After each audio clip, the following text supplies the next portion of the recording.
Hello friends, স্বপ্নাস খানাপিনার নতুন একটি রেসিপিতে সবাইকে স্বাগতম। আজকে আমি বাদাম দিয়ে একটি স্ন্যাক্স তৈরি করে দেখাবো। চলুন দেখে নেওয়া যাক বাদামের এই স্ন্যাক্সটি তৈরি করার রেসিপি। বাদামের এই স্ন্যাক্সটি তৈরি করার জন্য এখানে আমি আধা কাপ চীনাবাদাম, 10-12টি আখরোট ও 2 টেবিল চামচ কাজু বাদাম নিয়েছি। তবে এখানে কাজু বাদাম ও চীনাবাদাম হালকা করে ভেজে নিয়েছি। এবার এই বাদামগুলোকে আমি গুঁড়ো করে নিচ্ছি। এবার একটি ব্লেন্ডারে 10-12টি খেজুর ও আধা কাপ কিশমিশ একসাথে পেস্ট বানিয়ে নিচ্ছি।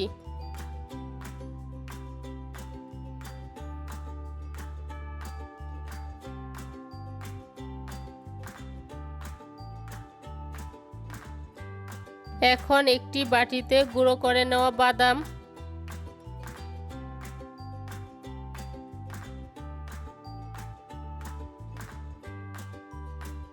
খেজুর ও কিশমিশের পেস্ট,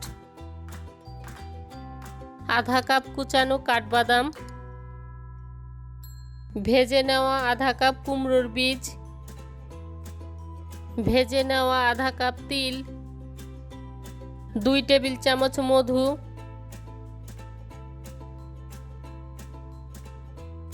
ও 1 চা চামচ ভ্যানিলা এসেন্স দিয়ে ভালো করে মেখে নিচ্ছি।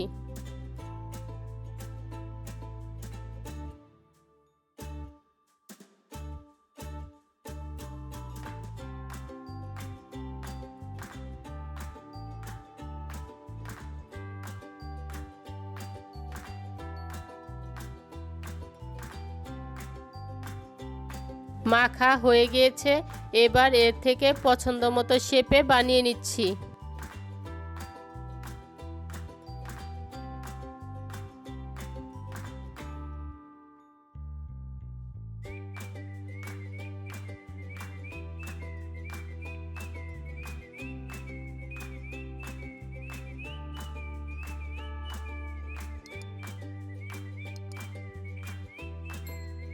বানানো হয়ে গিয়েছে।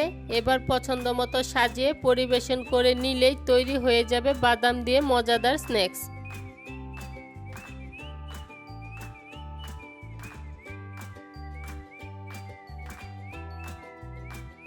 এতক্ষণ সাথে থাকার জন্য অসংখ্য ধন্যবাদ।